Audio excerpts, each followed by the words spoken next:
The Fat Controller preferred steam engines on his railway, but he found diesels useful because they could pull either coaches or trucks. "You're versatile," he would say to them. "Real mixed traffic engines." Boko and Bear were proud of this, but James was not impressed. He liked these two diesels, but he treated all others with deep suspicion.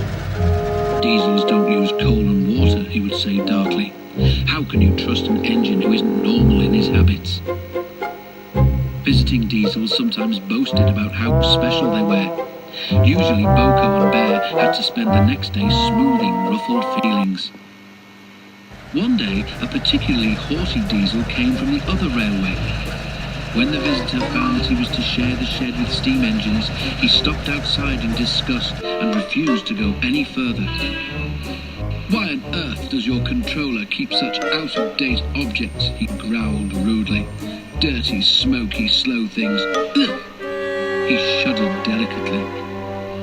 "On our railway," the diesel continued loftily, "steam engines are kept strictly in their place and not allowed on the main line without special permission." Boko, who was showing the diesel round, lost patience. "Stay outside then if you're so proud about it," he said crossly. "I'm going to join my friends." "I hope it's cold tonight and he can't start in the morning," snorted James. "At least someone might want to preserve us." "Who'd need him? Old stuck-up."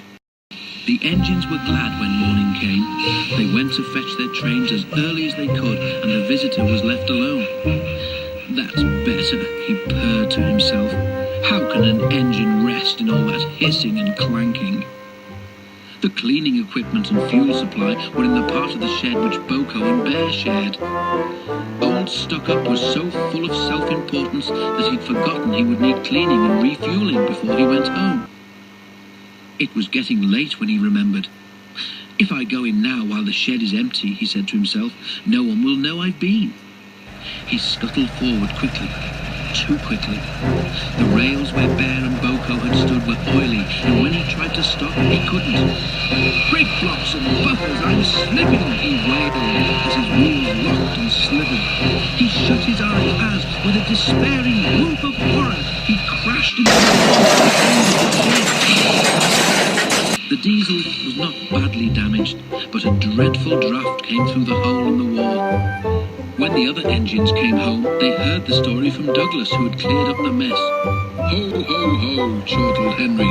"Old Stuck-Up came unstuck, did he? I say, Boko, what is it the Fat Controller calls you?" "Versatile," chuckled Boko. "But that isn't what he called Stuck-Up. I couldn't hear all he said, but I didn't think it sounded very polite."